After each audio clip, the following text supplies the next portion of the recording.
You are for Medasi, so was Anjibre. Now, O'Shea, now, Obofour cry. Nobody but you. Now, Sambia Sutofuma, Attends TV. A bear lecture, now, woman, and Fasone in summer room. Now, one boy chidom, a Queen Foundation, Queen Foundation in the year. Now, aha, and he said, Honey said, what do we channel near it?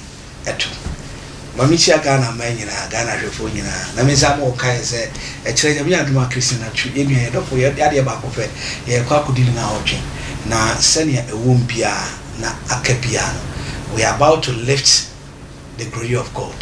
Now, sending TVano, a bear one time, one thing, one time, one crowd.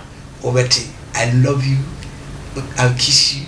We have this Nina Kokuman, Wagu, which will be our fun pa. I tell you, wo, why you see a jankasa, a jaku, sir, these people, we have fun, and I want fun, great one for a chewa. Me feeling my minute to me, mamma, kai, we won't move you, crowd of you. Go away, pa, ora hokrana, you still Wesley. Why you see you be a Senusity and a son, no dear Janasia, Bidune, Yamisha, why you see, you want the peace to prevail. Therefore, I am also for big one who feels an enemy. As of young come crack a crop. As this, nipple chat to a pie as of young pen cracker. Chess criminals was a for back to back, Manamaguas here, soon somebody around him.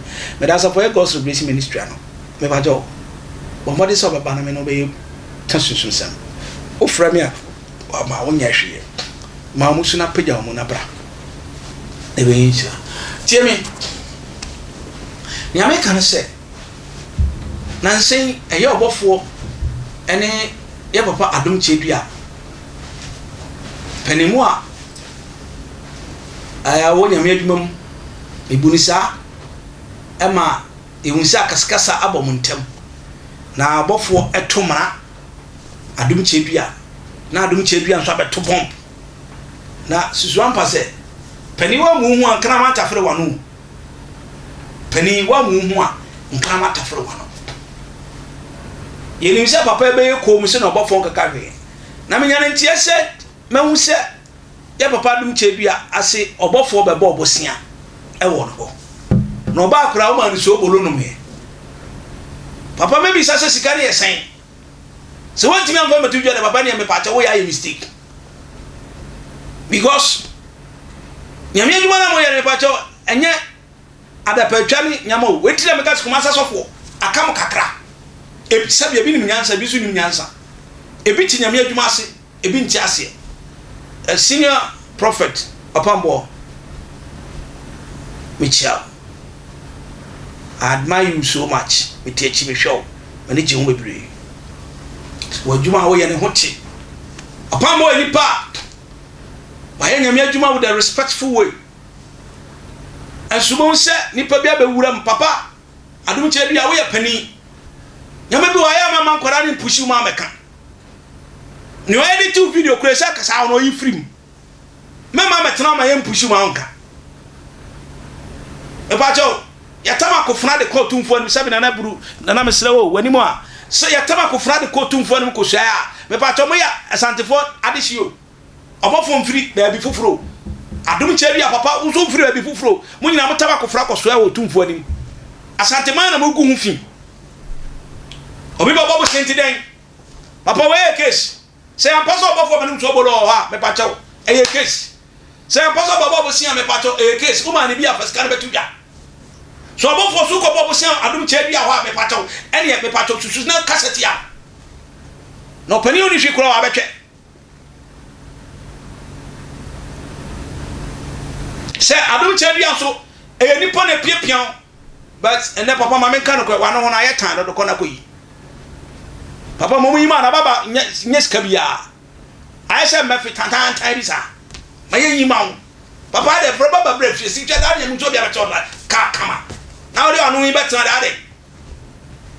Adi fo ja wo anu mi papa de I say me fere do si twa firi wo. Ba da se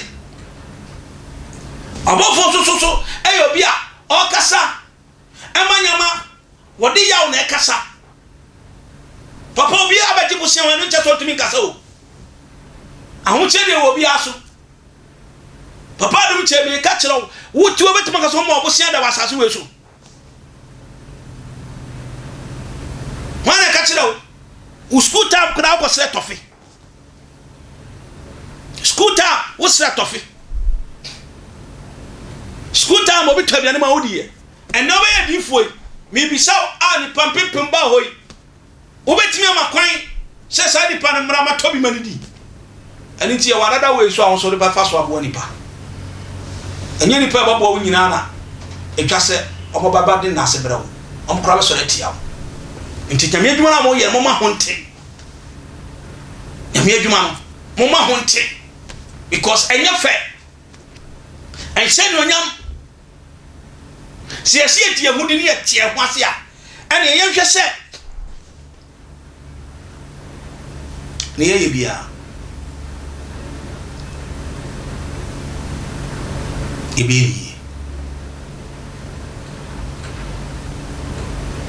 ade obi obobo sia ho e obi ne peja obi no obi abepeja obi o ya papa do nche wontumi nkase wo sori ya na opeja yo woni ba bia wafa na onim ne ya nche obegina ho na nim se wo se wo sha asora so Nigeria e ma na se obe yi videos e be yi na wo tubadin na ye nkuto na wo ye wei enu che se wo sha asifiri ba bi ndi so Obofour ba ho no aba na e bia wa so obo no se no na akwa be yi ama na mpa ayi ama na enu che se wo ye nti o mekoto wo ye nyankopon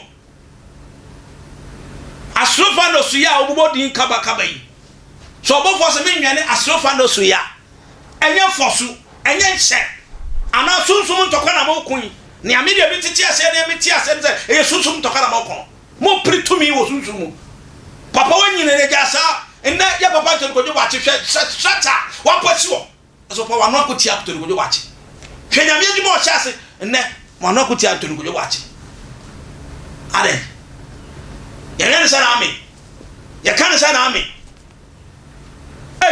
na mwanyina na nipa bo nipa na beto abanti anga bato ebe ko amafu ya tire betima ko bukum papa wo de wanyade ade no baba obosia ne wantimi anga se ndade ukura baba obosia ntimi ni video ni ba bonti ana se me ni picture ba bonti me de ana se fo ba bonti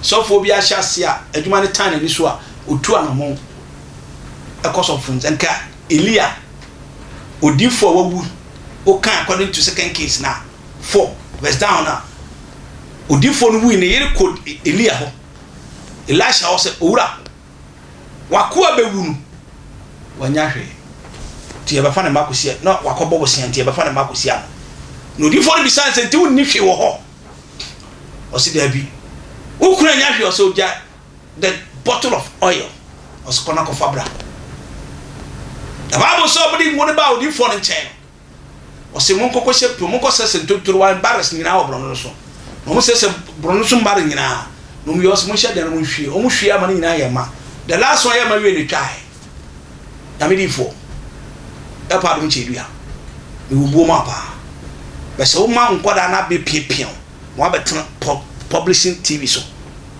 na wa be kan wo ya papa o ya ite se ya kwara na yure fin ho di tofi na yure fin o san su wo san ite sa kwara wo su o di tofi no san su o ya ma wo enuanya ma wo no e ya tofo mo o ya Antwi kai ni biu papa ni pepe ja wo ni pana na ne Obofour mo on record ye nua ye papa ye dofo apreku onyame fa crazy obe ye nyame adwuma crowd opudu ye no obi etimi set sa record no na brofo na guide apreku ena apreku ye papa apreku we fa okon sabe nyame fa chap sabe kawe na afi ono monsa ebi kan sambebre sa apreku no e conform no be nyame adwuma ewi echoko ye nua Obofour wa mo ko miemie mo no spray gunanum aso amaneka ene ka no wu na wa infa ansoa asore e fe ne ami onu so be pulu crowd e ba dum jere nye nipa na ba onyina na ebi omba mu hu hwi o so bolo dia obi abenom Pada ne de ye de bobo yanim na mum ye hwe se adwuma pa ene ye ama Kristo raba Obofour so e de atem no badi o meti se wo ka se wo be ye crusade to crusade Obofour ache ada na won sha ase na ate fa ko na yampia na woto wache Obofour Antwi minem me poasem say pass what Obofour say Adom Kyei I mean never to buy go and don't put the money and give it to Adom Kyei now this Kaku and Babu story to end so they are bodyguards me I mean you penny bodyguards I mean say me na Antwi I mean you know also be move crowd let's see any BBC ni kita bodyguards mo Ghana so for now bringing it down and the bodyguards omu yo that's why nyame adwuma because efri nyame e begina efri nyame a e be sanko ada na Ghana so kumasa so mudwum ho sa ye wo Ghana bishop kojo da no bi nim so be pegya okita dom na Ghana fo ya so nipa na ka se ono ye nyame no ono yes aka crucify him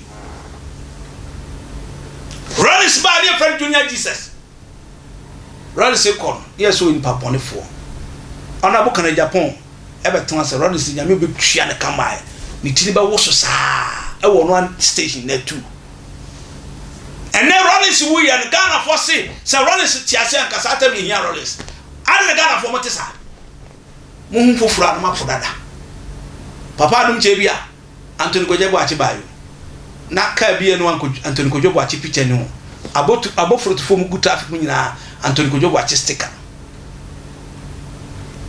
afita first panels na Antoni Kojebo achi speaker sticker na tara na so bia baba sticker ni bi dada ene obia wa Antoni Kojebo achi sticker fini ka ho mo ye fried rice mo ye edenda indomie mo twitwa kelewele mo obia wa afi ho wo de na bom wa bisa ho se da be na ho so de beko papa wo ye pani bu hu so Obofour ka se no mfina pacho heavy mu beto anapai aha ya attention TV ni dia na no kure ene de bro me fo ho Obofour enye ne o ye Obofour fan o ye Adom Kyei fan o ye mema me ntawo bibia me do bibia o nyame hira no ye okese background bye bye